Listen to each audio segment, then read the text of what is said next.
Welcome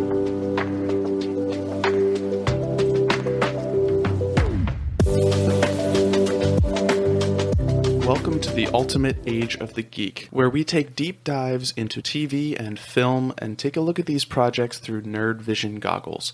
We are your hosts. I'm Quiggs, and this is Dave. Hello there. So this week we are talking about Bullet Train, a new movie starring Brad Pitt. Just a crazy, crazy flick. Dave, what did you think about it? This movie was insane. There is so much going on in it. A lot of that, I would say, in a good way. There was a lot of really cool action, really funny parts. I was laughing throughout. Maybe not a true belly laugh or anything, but definitely chuckling to medium laughter throughout the whole movie. I thought it was a really, really fun, entertaining movie. And as long as you don't have a weak stomach, definitely worth it. I mean, it's pretty gory too. I would probably, if I had to relate it to anything, it really reminded me a lot of Kingsman. Wild and insane. It had humor and this insane action, over the top stylistic camera movement. And yeah, I had a lot of fun with it. It felt to me kind of like Vantage Point, where it takes multiple different character arcs and tries to weave them into this one tapestry. A more apt comparison, I feel like, would be like Snatch or Lock, Stock, and Two Smoking Barrels. I loved the aesthetic of it taking place in Japan. Yeah, I mean, basically each set was a train car with a few stations interspersed, but it was mainly in the train, and each car had its own aesthetic.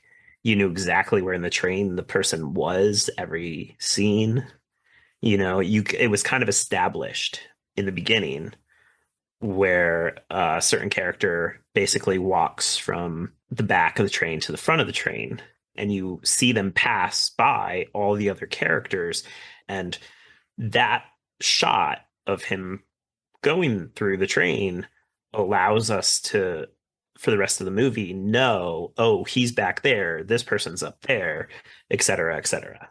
It was really unique how they differentiated all of those different cars.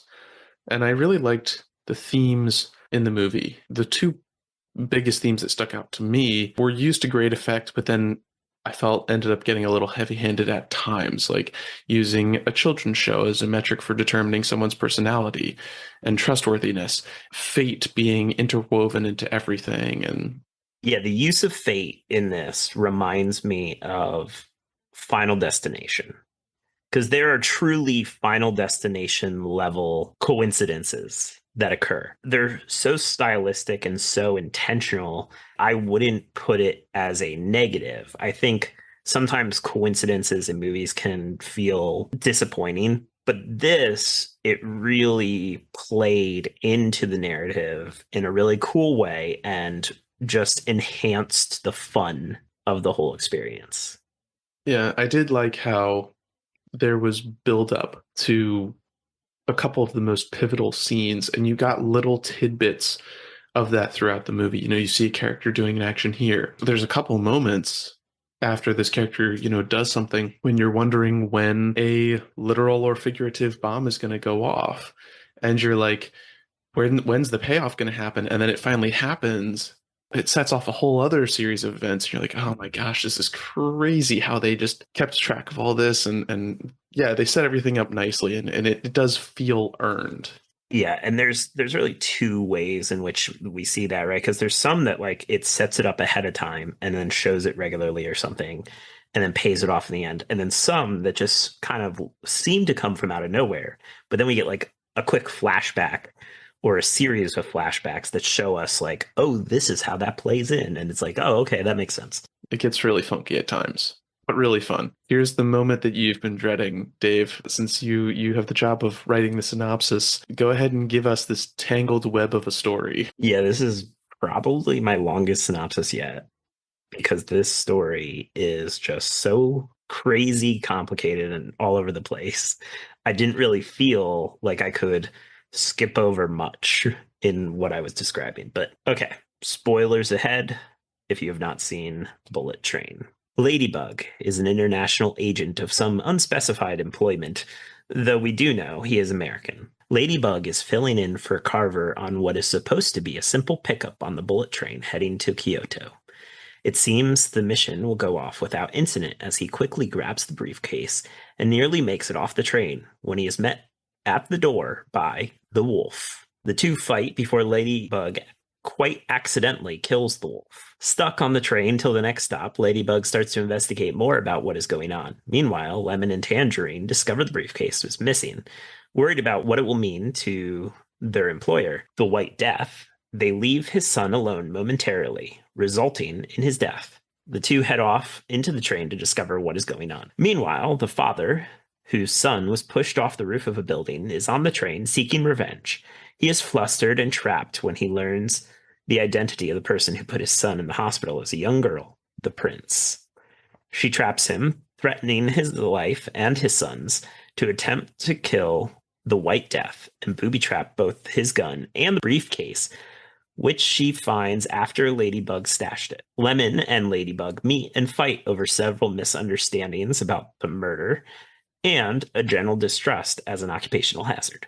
Ladybug manages to escape, only to then be confronted by the Hornet, who he also accidentally kills when stealing the antidote to her poison, not realizing she only had one. While avoiding Tangerine, Ladybug accidentally lets out a venomous snake. Eventually, Tangerine catches him. The two fight it out, eventually teaming up to get the White Death to leave them alone, though that goes wrong. They discuss what to do, and Ladybug just wants to leave. Tangerine won't let him go, so Ladybug kicks Tangerine out of the train, missing yet another stop, though Tangerine manages to hang on to the back of the train.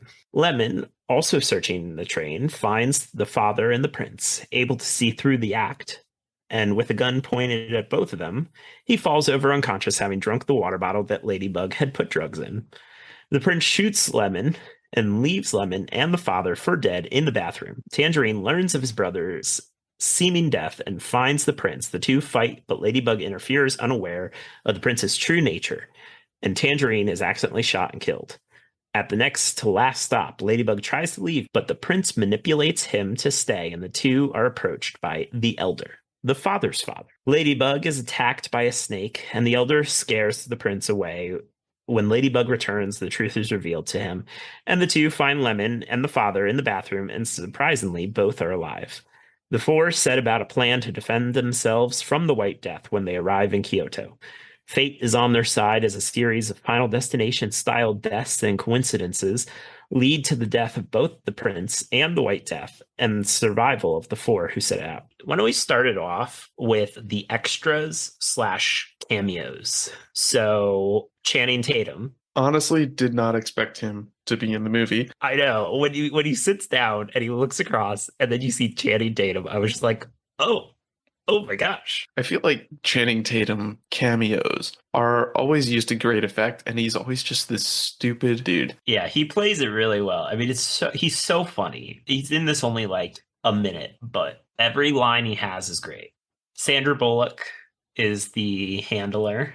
I couldn't quite place the voice on the phone throughout the movie. When she was talking, I was like, that voice sounds really familiar. And at one point I was like, it kind of sounds like Sandra Bullock. I seriously didn't expect her to be in the movie. I should have thought, but it's kind of funny, right? Because I don't know if you saw the new Sandra Bullock Channing Tatum movie that came out, but Brad Pitt cameos in that movie. So it's really funny that the two of them cameo in this movie. That was also a fun little thing. I think when the reveal happens, it's a little overplayed. It only is effective because we know who Sandra Bullock is, but it's played as if you should know the character almost. It's almost like, oh my gosh, it's that character. It felt a little bit more like that moment in sitcoms when a guest star arrives and they walk onto set and the audience cheers, and so they have to wait, right? Ryan Reynolds as Carver, you don't hear him say a word.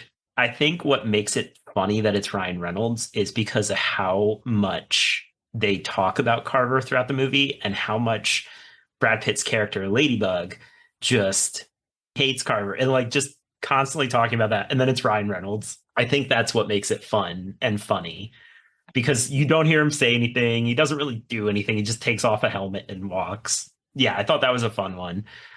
Lesser known are the employees of the train, which is Kimiko from The Boys and Hiro from Heroes. Honestly, because of how physical her role is on the boys, I expected her to be one of the assassins on the train. I think it actually would have played a little better if she had turned out to be the Hornet. I agree, because I think that the Hornet was just a very quick blip, just a plot device, pretty much.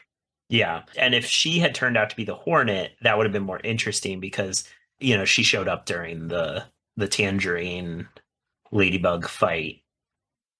Right, and she was the food card lady, so that would have proven an effective method at delivering the poison. Also, if anyone is listening to this and has not seen the movie, this is going to sound like gibberish. Yes, so every character that is introduced gets a title card that is played out in like neon lights and some Japanese characters, giving them like a title in the movie, which I think is nice because there's a lot of characters. They have archetypes instead of names. Like, not a single character is known by a name. They're all archetypes: the father, the elder, the white death, the prince, Ladybug. It made it very easy to keep track of who was who for me, though. The fact that Tangerine and Lemon are named Tangerine and Lemon, and they have a whole conversation about, oh, he's named Levin because he's sour or whatever, the fact that they have that conversation is why I remember which one is which. I think overall, the Hornet was by far the most disappointing. I think it's crazy, right? Because all these Disney Plus series, I always say, this should have been a movie. I watched this and I'm like, why was this not a series? There's so many intricate stories and backstories and weaving. I think if they'd given it a series, I actually would have liked it even more. And I liked it a lot. But I think a series would have done this better because you could spend an entire episode on each person's backstory, basically. I think they did a good job with it, but I've seen it done better. And I think that giving it a little more room to breathe might have been good for it. But yeah, the Hornet, I feel like, was definitely the weakest. The character was not really set up as well as I would have liked. But I mean, she definitely played a role, right, in her poisoning and everything. And they set up several things about her. The fact that she poisoned that doctor, and we'll get to why that matters. And then the poisoning of the sun, and the reason that the person in the giant stuffed costume was after the briefcase, and yeah, that was really cool. Again, I just think it would have worked better if it happened to be the girl who plays Kimiko from The Boys instead of her, because we had seen her several times then too. Because like when we finally do see her, it's like literally the first time that we see her. We see her effects, but we never actually see her until the Ladybug Hornet fight. Like you said earlier, very similar to the way his interaction with the wolf goes down. Yeah, so the wolf, we actually get a little bit more backstory with the wolf, with him rising through the ranks of his gang, and this is where I was thinking, like, man, this could have been a series. We could have had like a whole setup to the wolf, right? Episode one could have been mainly Ladybug heading to the train, on the train, and like the father setup. As far as like current timeline, we could have gotten these flashbacks to the wolf with a little bit more breadth of him growing up, meeting this woman, getting married, and at the wedding, this happening. And then the end of that first episode, Ladybug is about to get off and the door opens and there he is. I enjoyed the character so much. I wish I had more, I think that's what it is. Why I want to see it, why I wanted it to be a series.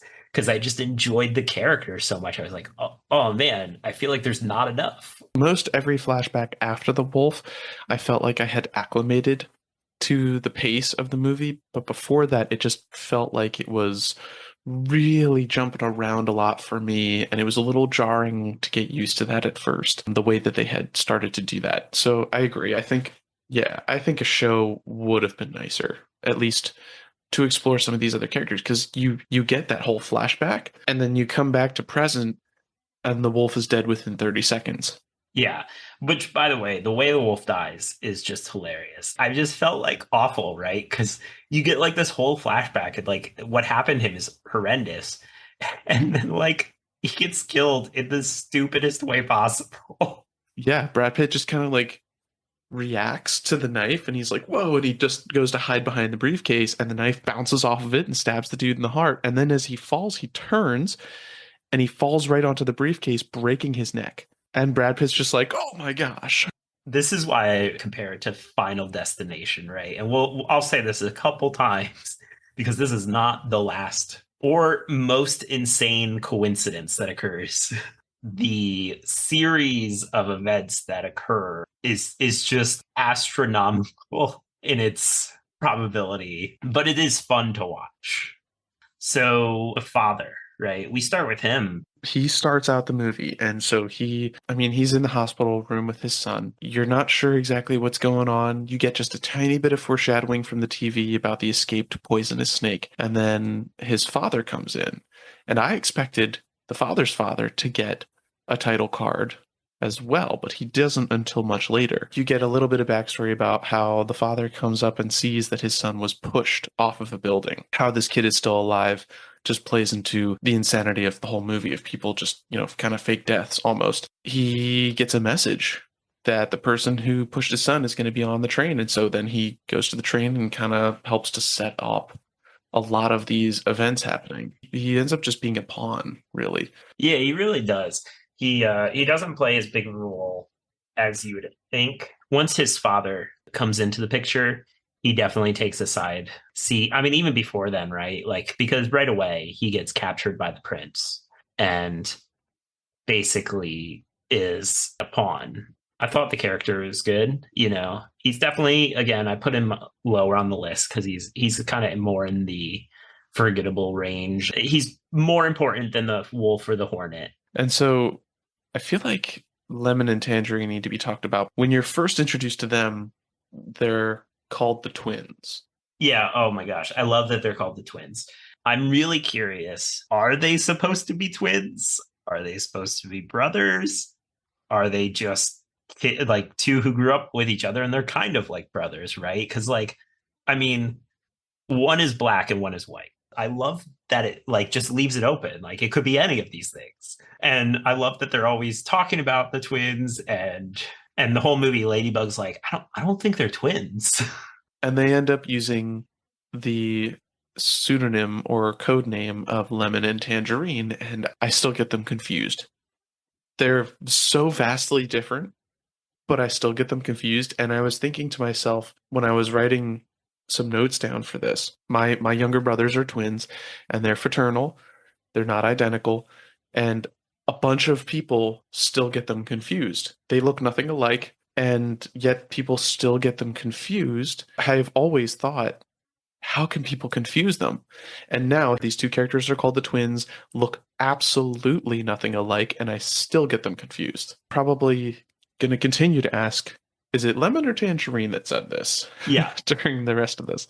Just know if it's about Thomas the Tank Engine, it was Lemon. As the movie goes on, it fits so much with the tone. It was funny the first time, and I thought this probably won't really remain funny, but it actually, I thought, got funnier and funnier as it went.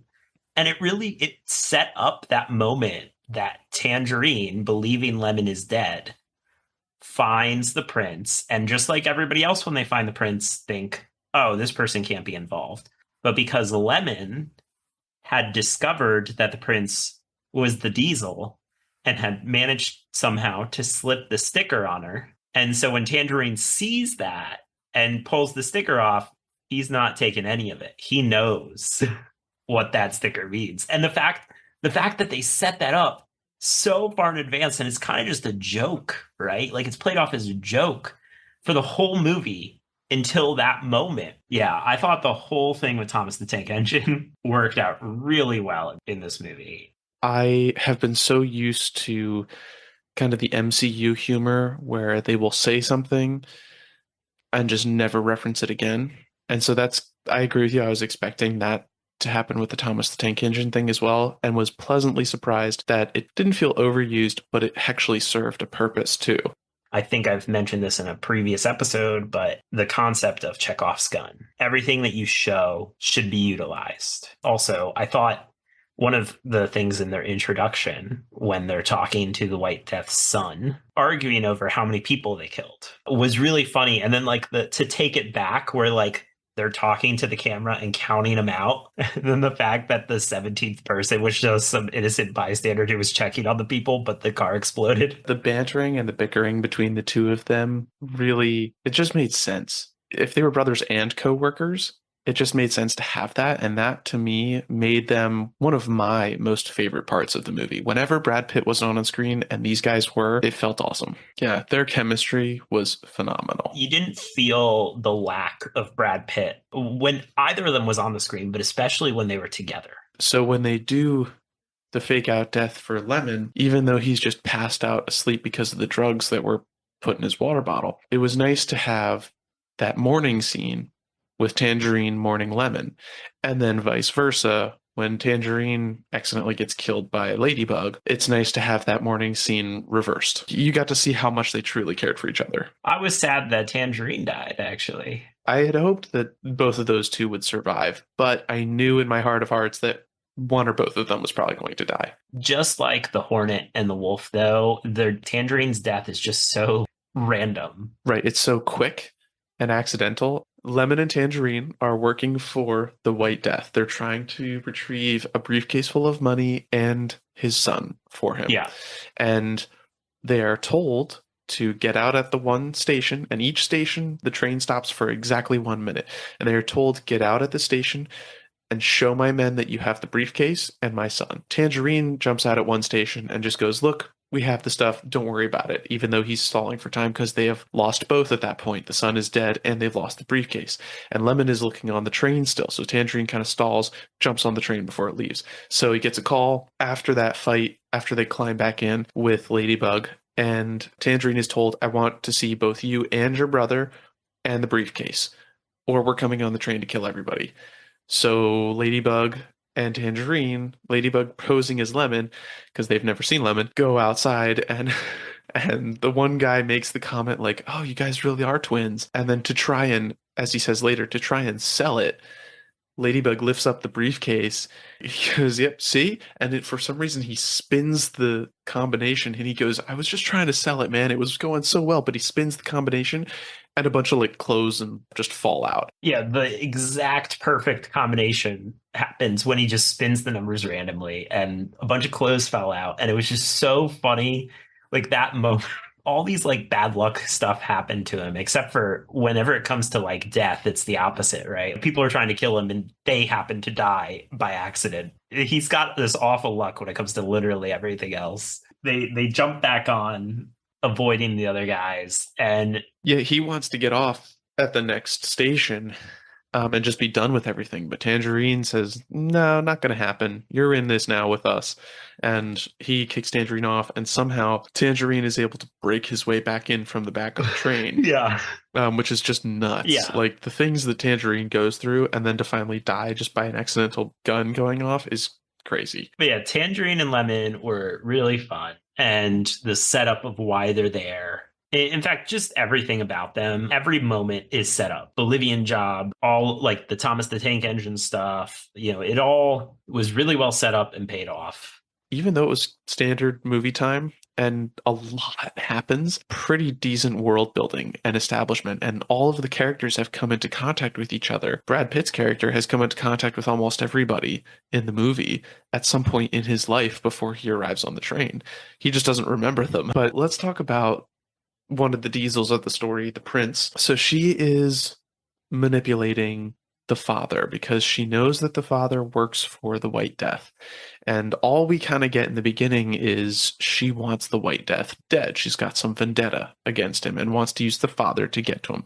So she reveals that she's the one that pushed his son off the roof just to get him to come onto the train. And then she uses him as a pawn.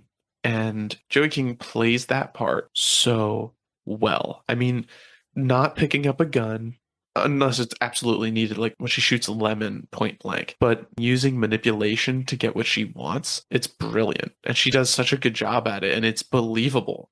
Yeah, definitely. She does a really good job of playing both this kind of like sweet, innocent girl act but then also this like conniving mastermind. And the ways that she manipulates the father and manipulates a lot of the situation, and her plan to kill the White Death is like really intricate, right? She is putting a bomb in the briefcase, knowing that he probably won't be the one to open it. But if it's given to the White Death by the father, then the White Death will kill the father with his own gun. So she also puts a bomb in the gun because all of the people that have betrayed him, he always kills them with their own gun. So So something that I saw coming from a mile away was that she ended up being the White Death's daughter. There was really nothing to tie her to that other than her vendetta against the White Death, but because she was so focused on that, and that was really her main plot point, really, and they didn't give her much of a backstory at all. I figured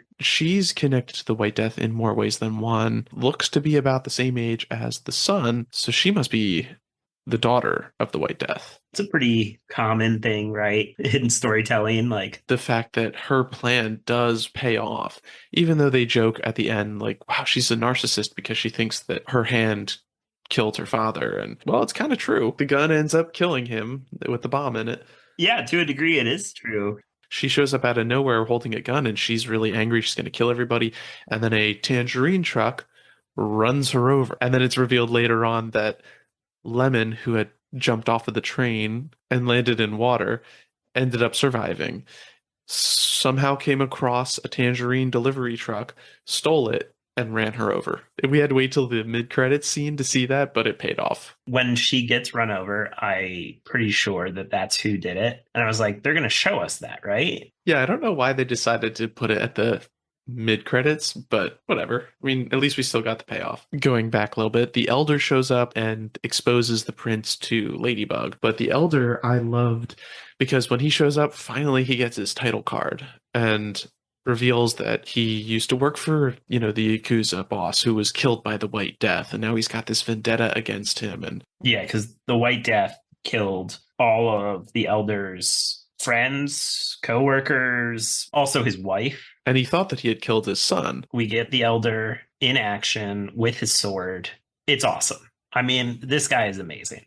Out of all the fight scenes in the movie, he had the most epic. I mean, the scene where he takes out the goons and where he fights the White Death, I mean, probably the best action pieces in the movie. And that's saying something in a movie that is, what, 80% action? Yeah, he's a great actor and is an amazing martial artist. So once he came on the scene, the movie definitely took a completely different tone, right? Before him, the whole movie is chaos, and he kind of grounds it and gives it purpose. When you find out that the White Death is bought out all the tickets on the train, and that's why it's been so quiet for the last, 15, 20 minutes of the movie, and he's going to be waiting for them at the last stop, the stakes are raised and you feel the danger a little bit more. And you're right, the tone changes. From then on, they're preparing and trying to figure out how they're going to survive. So the White Death was Russian. He came to Japan and joined Yakuza and quickly rose through the ranks and eventually did a coup. Yeah, he committed a coup and killed everyone, including the leader, taking over, and anyone who was loyal to him then folded into his gang. He seems to do this Russian roulette style Gimmick. He gets the upper hand on the Elder in their fight, and he's about to do that trick to the Elder, and he does it to himself first, click nothing, does it again, and as he points it at the Elder, you get the Elder's point of view, and you can see the bullet clicking into the chamber, and that's where things take a crazy turn. He gets hit, and just after getting hit, they crash the train. And it is a miracle any of these people survive. And then again, we mentioned earlier, he's killed by that final bullet was used up. So he pulls out the only other gun on him, which is the one that came from the prince, and he shoots it, and it shoots back into his own head. Right. Yep. It explodes, cutting off half of his head. Let's talk about the, I guess you could call it miracle worker of it all, Ladybug. Ladybug, Brad Pitt. Oh, he does a great job in this movie. He's so funny. One of my bullet points for him is Zen. I love how he is talking about his therapist at the beginning, and how the whole movie he's like, I don't want to fight. Let's talk this through. Let's discover our demons. he gives this whole like middle-aged kind of midlife crisis deal and how he ends up winning people's hearts while simultaneously annoying the crap out of them. His whole shtick in the movie is it feels like he is just purely reactionary to everything going on this train. They talk about this a lot. Like the prince always talks about how she has this good luck, and Ladybug always talks about how he has bad luck. It's true. Everything that seems to happen around them, with the exception of anytime somebody tries to kill Ladybug, but everything that happens around them just sucks for Ladybug and is so good for the prince. Like where the prince is finally discovered by Lemon and is about to get shot, and then he passes out because Ladybug had poisoned his water. This is where a lot of that like Final Destination style coincidence starts coming into play. Probably the most ridiculous one in the whole thing. When the train crashes and he's like flying through all the cars. He flies past the father and the elder. The giant stuffed costume ends up behind him and cushions his fall and everything. Like the way that fate plays a part, right? The elder talks to him about this. This movie's almost like if John Wick was a surfing pothead and the Continental was a train. And the fact that he is trying to be a pacifist. Yeah. The fact that he's trying to be a pacifist and then every single time somebody tries to kill him, he just accidentally kills them instead. Right. He is a pacifist in an action film and somehow survives to the very end. I love it. So the White Death, throughout the movie, it's set up that the White Death's wife was killed in a car accident. And he was distraught and in hiding, basically. And the son got kidnapped. And Tangerine and Lemon were bringing the son back. Well, the White Death set this up, right? Because Tangerine and Lemon were doing the Bolivia job, which took the White Death away from his wife. And also wiped out a lot of his men. Yeah, the son got in trouble, which brought the wife out of the house.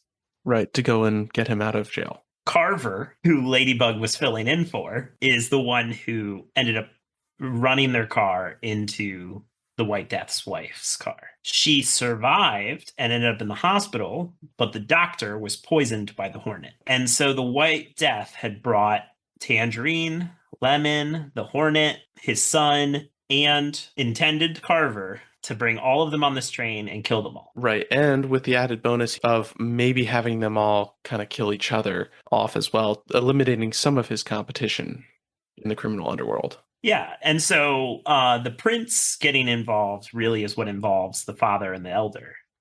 And the wolf it's more by happenstance, but everyone else is there by the White Death's design and there to die, not knowing that Ladybug is filling in for Carver. And Carver is Ryan Reynolds, which is why it's so funny when he shows up, because they talk about him all movie. And then the White Death is like about to kill him the one time. And he's like, now Carver. And he's like, wait, I'm not Carver. That guy's a jerk.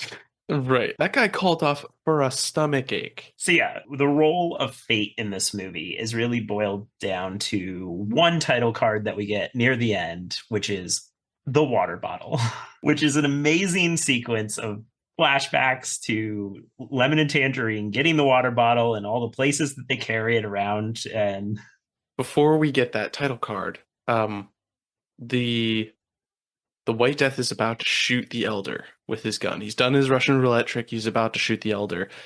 And the father, who has been injured, is kind of laying on the ground nearby, and this water bottle starts rolling up towards him.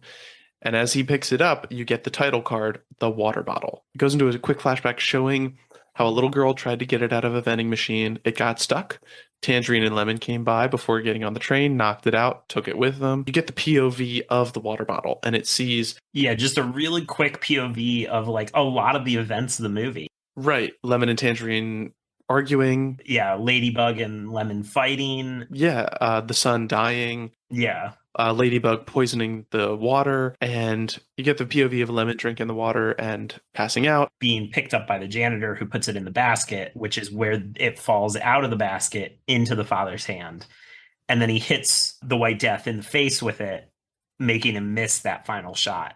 a hilarious sequence that kind of caught me a little bit unawares because the title cards have all been used for people up until this point, but it was still really hilarious because when you think about it, at least in terms of what the movie kind of gives you, is that the water bottle was there for almost everything. Yeah, it really was. It was just a fun movie altogether, right? Final thoughts. I really enjoyed it a lot. I thought it was a really fun movie. It's not, best movie of the year, but I think I'll probably watch it again. Good action, funny, interesting characters, and it's a bit gory, so probably not watch it with the family or anything, but Right. But it was just a turn your brain off for a couple of hours kind of a movie, and it was fun. It was a fun ride. One of the things that I both liked and didn't like was that some of the characters are introduced just to die within 30 to 60 seconds of their introduction, even though we do get some flashback into their characters and stuff. But at the same time, it worked.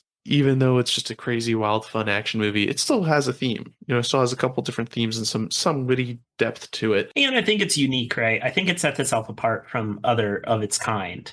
Even though the characters have no names, they're all just archetypes. The characters, I don't know if it's the job of the actors or the writing or the editing or a combination of all these things, but the characters all felt so unique with so much personality, so much going on that it really set itself apart. Yeah, I thought it was a really fun movie. So you already mentioned that Sandra Bullock and Channing Tatum made cameos in this film, and the roles were reversed for their movie where Brad Pitt makes a cameo in that film. And that was just kind of nice. That was kind of cool to see them kind of sharing aspect of appearing in each other's movies. I also thought that it was fitting and kind of meta that Brad Pitt had a blink and you miss it cameo appearance in Deadpool 2. He played the invisible member of the X-Force. And so I thought that that was really funny that since he did that, Ryan Reynolds plays a blink and you miss it cameo as Carver in this movie. Oh, I didn't even think about that one. Yeah, it's a little meta, but I feel like a lot of movies nowadays have those kind of aspects to them, and I thought that that was kind of funny. No, that's really great, actually. I like that a lot. My first reaction when we came out of the theater, because we were lucky enough to actually go see this together instead of separately, my first reaction coming out of the theater was, is this an anime? Because like certain aspects of it really made me think, this kind of feels like it was an anime. It is not an anime, but it is a book. It's a book written by a Japanese author, in fact. So I definitely plan on checking it out. I feel like I would probably enjoy the book a lot if the characters are similar enough, especially with Ladybug. Like I really, really liked Ladybug's mentality and attitude throughout this movie and just how things happen around him. And so I hope that that is the case in the book. You might get a little more from some of these other characters like the wolf and the hornet, and they might be set up a little better in the book. So I do plan on reading it. Is it called Bullet Train? I believe so, yeah. That's awesome. So in honor of the Rings of Power, Yeah, and in preparation, we are going to be going back in time a little bit and diving through the Lord of the Rings movies. So obviously starting out with Fellowship of the Ring. So we're going to be talking about that next week, and we will be doing the extended edition of all of the Lord of the Rings movies because that is the only way to watch them and to truly enjoy them and get the most out of them. And I have also been told that the extended editions are more parallel with the books than the theatrical edition. So I am really looking forward to that because it's been a while since I've seen those. yeah, I don't remember the last time I saw Fellowship of the Ring. I know it wasn't super long ago, but I mean, it's never a bad thing to watch. So I'm looking forward to watching them again and talking about them, diving a little deeper. Yeah, definitely. So that's all for today's episode. Please subscribe, follow, and leave a review on whatever podcasting medium you use. And please check out our YouTube channel for additional content. Join us next week, and thank you for listening to the Ultimate Age of the Geek.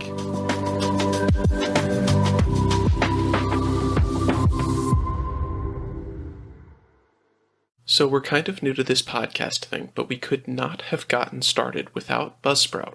They make things so easy, such as telling us what equipment is necessary for a podcaster, even a beginning podcaster like ourselves. They even offer you the ability to blast your podcast out to every major distributor And right now they're having a promotion that if you sign up to use one of their very cheap plans, you can get a $20 Amazon gift card to go towards maybe equipment. So give Buzzsprout a try today and click the link in our description.